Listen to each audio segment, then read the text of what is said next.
welcome to Youth Rising, a gathering place for families to talk about mental health. Today we are going to delve in a little bit to Brene Browns' work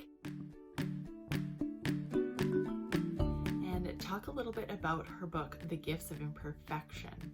And in her book, she comes up with 10 guideposts for how to live a wholehearted life.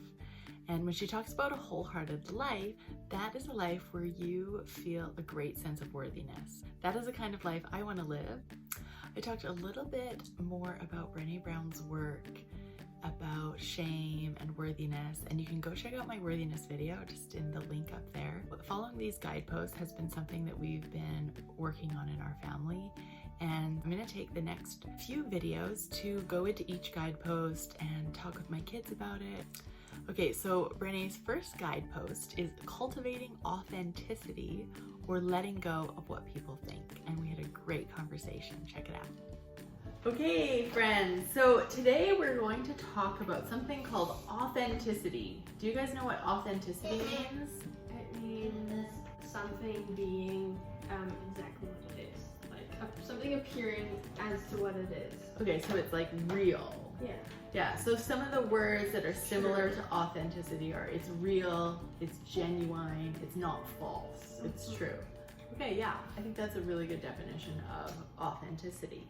Brene Brown talks about authenticity, and she talks about it as being kind of letting go of what other people think. So just being real to you and not worrying about what other people think. There's this really great quote, and it's by Oscar Wilde, and he says, "Be yourself. Everyone else is taken." And I really like that because it's true. We're all individuals, we're all unique, and we bring really awesome, special things to this world and this life that no one else can. And so we really want to be ourselves and not try and be like someone else. I really like that quote. Yeah, I think we should Everyone else is taken. Oh, we should put that up somewhere.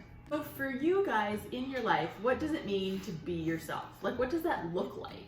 Do what you feel like you feel comfortable with. Yeah, so you do things that you feel comfortable with. When you trust yourself, that makes you feel like you're being authentic and you're being yourself.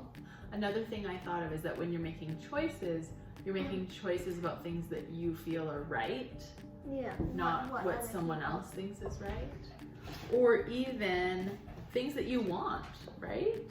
Like sometimes you want to go outside and play in the snow, and you're being authentic to yourself and not worrying about what other people think. Oh, well, it's too cold, or why would you want to do that? That's being authentic to the things that you want. So why do you think that this is something we even talk about? Why is it hard to be yourself? Because we get jealous and we try to be like other people because we're jealous of them. Okay, that's a good point. Maybe sometimes we're a little worried about how people are going to respond to us being our real selves. Do you think we sometimes worry about people liking us? Like, oh, if I do this or if I say I like that, other people might not like me. The reason we might be nervous about being authentic is because we think that other people might not agree with us. We might have an opinion that other people don't agree with, and so we're worried about sharing that opinion. One thing that we've learned about is that we're worthy no matter what, right? So we're worthy whether someone agrees with us, we're worthy whether someone likes us, and so understanding that we're worthy of love and belonging can help us to be more real, more authentic. So what are some other reasons why you feel like it's hard to be yourself? And what could you do to help yourself feel more comfortable being authentic? I think it's harder to be yourself after someone judges you or decides not to be around you because they don't like what you do. That's right. So that gets hard. It makes you question things, maybe. Yeah, that definitely does make it harder. But understanding that you're worthy no matter what that other person thinks of you, does that help a little bit? Yeah. It might take some time to be ready though, to remind yourself, okay to be myself. I was thinking another really great way to feel more comfortable about being yourself is really getting to know yourself. Maybe like journaling and asking yourself, what do I really like? What do I really like to do? What are things that make me feel excited? What are things that make me feel happy? What are things that make me feel sad or frustrated? And just really kind of getting to know, who is Lindsay Law?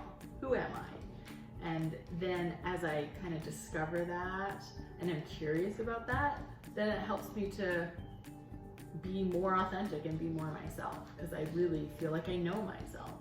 Does that make sense? Yeah.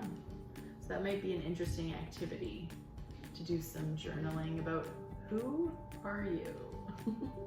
Can you guys think of a time when you were yourself and you really felt like you could be yourself and it felt really good? I went to a dance once and I just decided to be myself, and I had fun dancing even though I was the only one dancing. That's awesome! And you were able to let go of what other people might think about the way you danced. That's awesome. What a great example. I really feel like being myself when I'm having fun with my family. Okay, so when you're with your family, you feel like that's a safe place, that people are going to be kind to you and you can just be yourself. That's really great. And it's great to know that there's somewhere or some people you can be with that really allows you to feel like you can be yourself.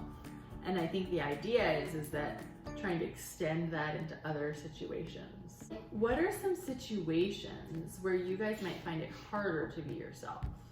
How about if you're in like a really big group? Does that make it harder? Sometimes. Yeah, sometimes it does, sometimes it doesn't. I know for me, sometimes if I'm in a situation and there's a lot of kind of confrontation or opposition about a specific topic, it's harder for me to like really be myself and share my opinions and thoughts.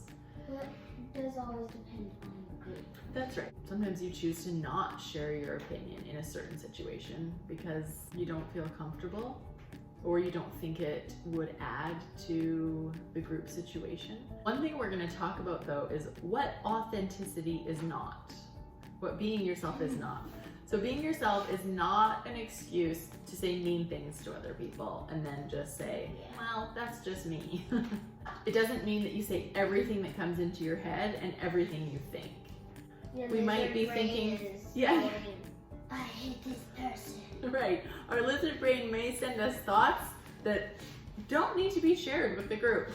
Being yourself is being yourself. Using that idea to be unkind to other people is not what authenticity is. I love this quote from Brene Brown. To be authentic, we must cultivate the courage to be imperfect and vulnerable. We have to believe that we are fundamentally worthy of love and acceptance, just as we are. I can see how authenticity really is part of one of the guideposts for wholehearted living, because we have to really feel that sense of worthiness to be able to let go of what people think and just be ourselves. So be sure to check out my video on worthiness. The link is up here. Next week, we're going to be delving into the next guidepost, which is cultivating self-compassion and letting go of perfectionism. So be sure to join us.